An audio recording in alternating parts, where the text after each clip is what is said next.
नमस्कार दोस्तों, एक बार फिर से स्वागत है आपका हमारे चैनल सनातन ज्ञान भंडार पर।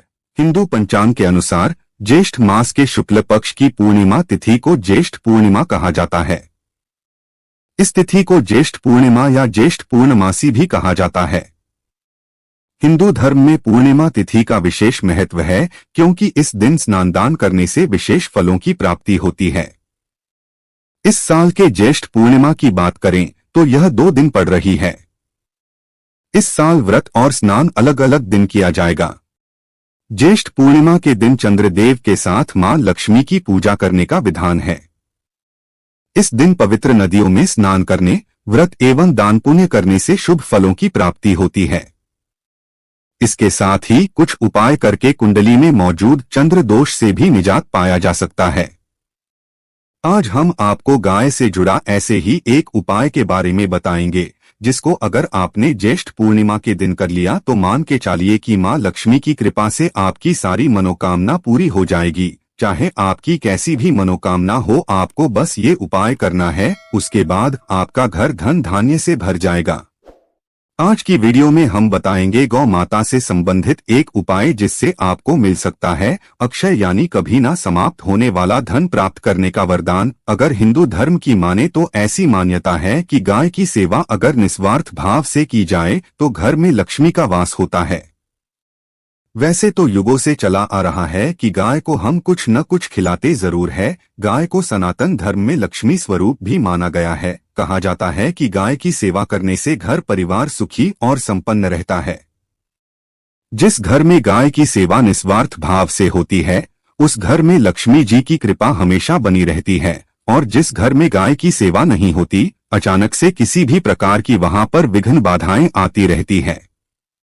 वैसे तो कुछ लोग शहरों में भी रहते हैं, महानगरों में रहते हैं, तो वहां पर गाय पालना संभव ही नहीं है। लेकिन गाय को वहां पर भी रोटी जरूर खिलाई जाती है। लेकिन कई बार गाय को खिलाने में कुछ भूल हो जाती है। तो कौन सी वो 3 चीजें हैं जो गाय को नहीं खिलानी चाहिए, आज हम आपसे इस वीडियो में साझा करेंगे। लेकिन दोस्तों, उससे पहले आपसे रिक्वेस्ट करते हैं कि वीडियो को लाइक जरूर करिएगा, दोस्तों को शेयर कर दीजिएगा, और आपने अगर अभी तक चैनल को सब्सक्राइब नहीं किया है तो चैनल को सब्सक्राइब करके बेल आइकन जरूर दबाएगा। दोस्तों, गाय के अंदर सभी देवी देवताओं का निवास माना जाता है। तो आप सुबह जो पहली रोटी बनती है वो गाय को खिलाते हैं तो देवी देवताओं का आशीर्वाद मिलता है। गाय को गुरु के साथ जोड़ा गया है, यानी गुरु ग्रह के साथ, बृहस्पति ग्रह के साथ। इसलिए गुरुवार के दिन गाय को रोटी पर 1 चुटकी हल्दी डालकर खिलाए तो सुख संपत्ति धन ऐश्वर्य बढ़ता है। दुष्ट ग्रह शांत हो जाते हैं। जो लोग मानसिक रूप से परेशान है वह गाय को रोटी पर थोड़ा सा गुड़ रखकर खिलाए तो सकारात्मक ऊर्जा आती है, टेंशन खत्म होती है, स्वास्थ्य अच्छा रहता है। और अगर आपको लगता है कि आपके सभी ग्रह खराब है तो ऐसे में गाय को पहली रोटी रोज खिलाएं। सभी ग्रह धीरे धीरे शुभ हो जाएंगे। कभी कभी जीवन में लंबे समय से कोई शुभ मंगल कार्य नहीं हो रहे होते, तब ऐसे में आप गाय को रोटी खिलाएं। गाय के मस्तक को छूकर अपनी मन्नत कहे, प्रणाम करे, पैर छुए तो आपकी मन्नत जरूर पूरी होगी। तो यह था गाय को आप क्या खिलाएं उसके बारे में। लेकिन गाय को क्या नहीं खिलाना चाहिए, अब हम वो जानते हैं। गाय को रोटी तो हर कोई खिलाता है, अब यह रोटी बासी बिल्कुल भी नहीं होनी चाहिए। यानी कि 1 दिन पहले की जो रोटी बनी रहती है और आप दूसरे दिन सुबह सुबह खिला देते हैं, वो नहीं खिलानी चाहिए। कई बार आप रोटी बना लेते हैं और गाय उस दिन मिलती नहीं तो उस दिन रोटी रखी रह जाती है। फिर वह अगले दिन गाय को खिलाने से गाय का अपमान माना जाता है, वह रोटी बासी कहलाती है। इसलिए गाय को 1 दिन पहले की बची हुई रोटी कभी नहीं खिलानी चाहिए। सड़ी गली चीजें, खराब चीजें गाय को मत खिलाइए, इससे घर में परेशानी आती है। अगर आप ऐसा करते हैं तो अपनी आदत को बदलिए, क्योंकि इससे घर में तकलीफ आती है। गाय को हरा चारा तो हर कोई खिलाता है। हरा चारा आप खिलाते समय एक बात का ध्यान रखें, गाय को सबसे ज्यादा पीपल का पत्ता लोग खिलाते हैं, पर पीपल का पत्ता आप खुद से तोड़कर मत खिलाइए। दूसरी बात, आप घर में सब्जी लाते हैं तो उसमें साग आ जाता है, तो आप उसमें से अच्छी चीजें तोड़ कर रखकर बचा कुचा आप गाय को ना चलाएं। आप जो देंगे वह गाय खा लेगी, लेकिन थोड़ी सी कुछ अच्छी चीजें मिलाकर गाय को खिला दीजिएगा तो ज्यादा फायदा होगा। गाय को दूध नहीं पिलाना चाहिए। आप दही चावल खिला सकते हैं, लेकिन दूध ताजा हो या बचा हुआ भूल कर भी गाय को मत पिलाए। तो 3 चीजें गाय को नहीं खिलानी है। एक तो बची कुची रोटी नहीं खिलानी है। कोई भी अनाज बच जाए उसे दूसरे दिन गाय को नहीं खिलाना है। जैसे चावल बच जाता है, रोटी बच जाती है, और अगर आप चारा खिलाते हैं तो उन्हें सड़ा गला मत खिलाइए, और अगर खिलाते हैं कोई चीज तो उसके साथ कुछ अच्छी चीजें मिला ले, और गाय को दूध भी नहीं पिलाना है। यह चीजें बिल्कुल भी नहीं खिलाएं, नहीं तो घर में गरीबी आती है। माता लक्ष्मी आपके घर में वास करना छोड़ देती है। 84 लाख योनियों का सफर करके आत्मा अंतिम योनि में गौ का रूप धरती है। गाय लाखों योनियों का वो पड़ाव है जहां आत्मा विश्राम करके आगे की यात्रा शुरू करती है। दोस्तों, गाय का कोई अपसगुण नहीं होता है। जिस भूभाग पर मकान बनाना हो वहां पर अगर आप 15 दिन के लिए गाय और बछड़ा बांध देते हैं तो वह जगह पवित्र हो जाती है। भूभाग से बहुत सारी आसुरी शक्तियों का नाश हो जाता है, क्योंकि गाय में सकारात्मक ऊर्जा का भंडार माना गया है। गाय का मार्ग रोकना, अगर आप कहीं भी जा रहे हैं और गाय माता आपका मार्ग रोक दें तो यह बहुत ही शुभ माना जाता है। गाय और बछड़े का दर्शन एक साथ आपको हो जाए तो यह आपकी सफलता का प्रतीक माना जाता है। अगर आपके घर के आसपास गौ घूमती रहती हैं तो इसका मतलब है कि आपके घर से काफी सारे संकट अपने आप ही दूर होने वाले हैं और समृद्धि पूर्वक जीवन आपको मिलता है। गाय के समीप आप अगर जाते हैं तो संक्रामक रोग, कफ, खांसी, सर्दी, जुखाम आदि का ग्रेजुअली अपने आप ही बिना दवाइयों के भी नाश हो जाता है। अगर आपको गाय अचानक से पूंछ मार देती है तो यह बहुत ही शुभ संकेत माना गया है, और काली चितकबरी गाय का ऐसा करना तो और भी ज्यादा शुभ माना गया है। पंचगव्य जो होते हैं वो कई रोगों में लाभदायक है। पंचगव्य क्या क्या हुए? गाय के दूध, दही, घी, मूत्र और गोबर, इन सभी को शरीर की रोग निरोधक क्षमता को बढ़ाकर रोगों को दूर करने वाला माना गया है। ऐसा कोई रोग नहीं है जिसका इलाज पंचगव्य से नहीं किया जा सकता। दोस्तों, आज के समय में लोग गौ माता की पूजा करने की बजाय, उनका सही उपयोग करने के बजाय उनको काटकर मारकर खाना ज्यादा पसंद करते हैं। बुरा लगेगा शायद, पर यह सच है। गाय को देने से न केवल सुख समृद्धि की प्राप्ति होती है बल्कि बरकत भी होने लगती है। अगर आप गौ को पाल सके तो अच्छी बात, लेकिन आज के मॉडर्न युग में जहां लोगों की शायद खुद के घर में रहने की जगह नहीं है, ऐसे में गौ को रखना थोड़ा कठिन और महंगा हो सकता है। ऐसे में आप गौ को रोटी दे, कम से कम रोटी दे करके आप सुख समृद्धि को प्राप्त कर सकते हैं। आपके घर में बरकत होने लगती है। हमारे बुजुर्ग हमेशा से कहते आए हैं कि गाय को रोटी खिलानी चाहिए, लेकिन समय स्थिति के चलते गाय की सेवा हर कोई नहीं कर पाता। लेकिन कम से कम रोटी तो आप खिला सकते हैं। अगर रोटी भी नहीं खिला सकते, जैसे काफी सारे जो हमारे भाई बहन मलेशिया वगैरह में, लंदन वगैरह में बैठे हैं, उनको गाय नहीं मिलती है, वह पूछते हैं हम कैसे गौ सेवा करें। आप ऐसा कर सकते हैं, आप गौ के नाम के पैसे निकालते जाएं, और फिर आप चाहे तो कभी इंडिया आए तो आप गौशाला में दान दे दे, या फिर आप चाहे तो वहीं पर किसी गरीब को गौ की नाम की रोटियां खिलाए, किसी भी अनाथ आश्रम में चले जाएं, किसी वृद्ध आश्रम में चले जाएं, किसी भी दूसरे सफेद पशु को आप भोजन कराए, ये भी आपके लिए बहुत अच्छा होने वाला है। कम से कम रोटी जरूर खिलाएं। हमारे देश में कई जगह देखा गया है और कई लोगों का प्रश्न आता है कि हम झूठी रोटी गाय को देते हैं, क्या ये सही है या गलत है? हम झूठा खाना, बचा हुआ खाना गाय को खिलाते हैं, यानी जो बच जाता है वो गाय के हवाले कर दिया जाता है। तो आपको बता दें, रामायण काल में गौ माता को एक श्राप मिला था, उसी की वजह से आज उनके साथ ऐसा हो रहा है। उसी श्राप की वजह से गौ माता में देवी देवताओं का वास होने के बाद भी उनको झूठा खाना पड़ता है। यहाँ तक कि पॉलिथीन भी खाते हैं। हालांकि किसी भी लिहाज सही नहीं है। आपको बता दें, वाल्मीकि रामायण में सीता द्वारा पिंडदान देकर दशरथ की आत्मा को मोक्ष मिलने का संदर्भ आता है।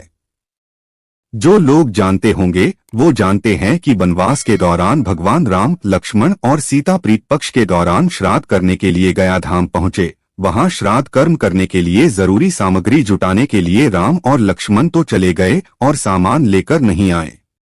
इधर दोपहर हो गई, पिंडदान का समय निकलता जा रहा था। सीता मां घबराने लगी, तभी दशरथ की आत्मा ने पिंडदान की मांग कर दी। अब गया जी के आगे फाल्गु नदी पर अकेली सीता जी मुश्किल में पड़ गई।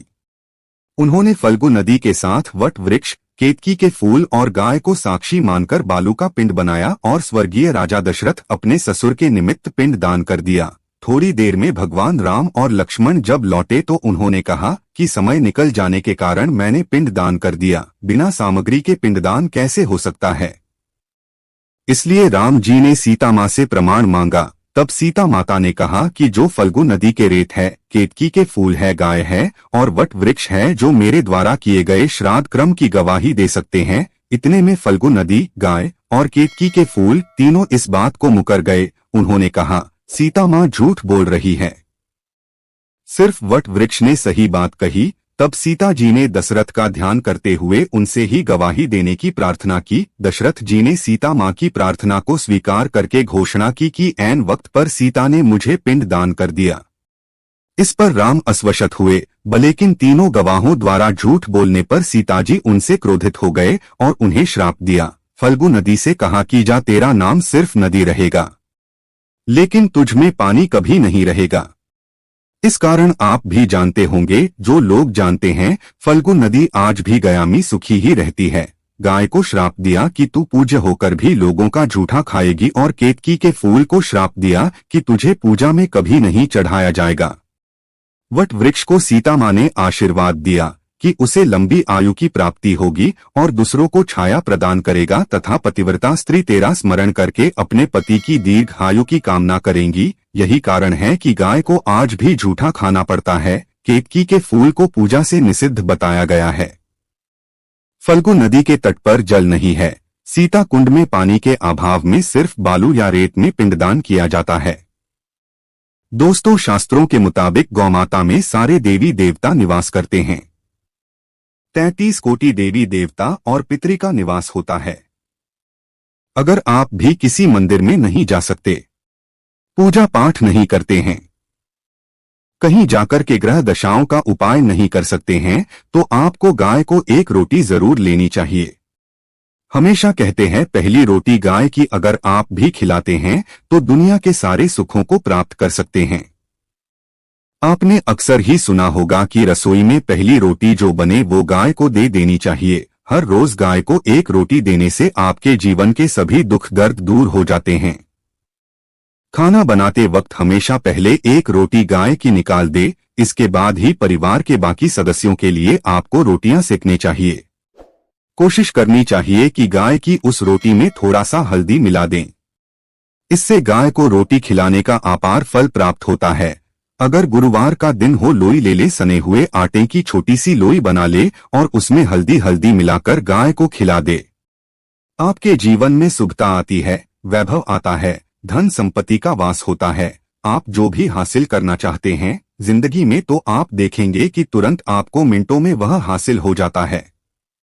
इसी तरह से आपको नमक का एक उपाय बताते हैं। नमक क्या है? नमक के बिना तो हर स्वाद अधूरा है। साथ ही साथ अगर नमक ना हो जीवन में तो स्वादहीन हो जाता है।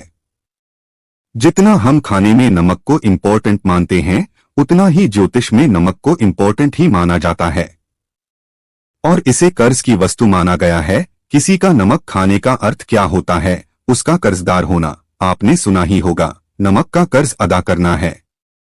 इसलिए अगर आप जीवन को सुगम बनाना चाहते हैं, सरल बनाना चाहते हैं, तो नमक का एक आसान का प्रयोग आपको आज हम बताएंगे। आप देखिए कि कितने आपको पॉजिटिव परिणाम मिलते हैं और ये इतना आसान है कि इसके लिए आपको अतिरिक्त मशक्कत करने की कोई जरूरत नहीं है। आपको अपने घर में सबसे पहली रोटी लेनी है और उस पर थोड़ा सा नमक रख दे। अब आप पूछेंगे कि कौन सा नमक रखे? तो सबसे बेस्ट है आप सादा नमक, ढेली वाला नमक, सस्ता नमक जो भी है वो रखे। काला नमक नहीं रखना है, आपको सफेद नमक ही रखना है, तो नमक रख ले और फिर इस रोटी को किसी कपिला गाय को आपको दे देनी है। कपिला गाय यानी कि सफेद रंग की गाय को आपको खिला देनी है। यदि आपको कपिला यानी कि सफेद गाय नहीं मिलती है तो आप ये रोटी किसी भी गाय को खिला दे, मगर यदि आपको कोई ऐसी गाय दिख जाए तो सबसे पहले सफेद गाय को ही खिलाना प्रेफर करें। आपको बता दें दोस्तों, यह उपाय आपकी हर समस्या को जड़ से दूर कर देता है। चाहे आपके घर में कोई बड़ी कलह हो, कोई पारिवारिक वाद विवाद हो, इस उपाय को करके आपके घर में सुख समृद्धि का वास होता है। जो भी धन की कमी हो, बच्चों की पढ़ाई हो, करियर में सफलता हो, सभी मुश्किलें आपके जीवन की दूर होने लगती है। लेकिन गाय को रोटी देते वक्त मन में ऐसा कोई भाव न लगाकर रखें कि हम रोटी खिलाते हैं या फिर हम बहुत बड़े दानी हैं। अन्यथा इस स्थिति में पुण्य फल की प्राप्ति होना संचय वाली स्थिति देता है। गाय को रोटी खिलाने से नियम से बरकत के अलावा आप देखेंगे धन संपत्ति में दिनों दिन बढ़ोतरी होने लगती है और आपके घर के ग्रह दोषों से आपको मुक्ति मिलती है। अगर आपके भी घर में भी धन की कमी है तो आपको यह उपाय जरूर करना चाहिए। किसी भी दिन करें, अगर सावन का पवित्र महीना है तो हर दिन शुभ है। आप जिस दिन चाहे उस दिन से कर सकते हैं और आप देखेंगे इस उपाय को करने से आपके घर से धन की कमी बिल्कुल झट से दूर हो जाती है। तो यह उपाय आप जरूर कर लीजिए। आज के लिए बस इतना ही दोस्तों। अगर आपको यह वीडियो पसंद आया है तो वीडियो को लाइक जरूर करिएगा, दोस्तों को शेयर जरूर करिएगा और चैनल को सब्सक्राइब करके बेल आइकन जरूर दबाएगा ताकि आने वाला नॉलेजेबल वीडियो आपको सबसे पहले मिले। दोस्तों मिलते हैं अगले वीडियो में।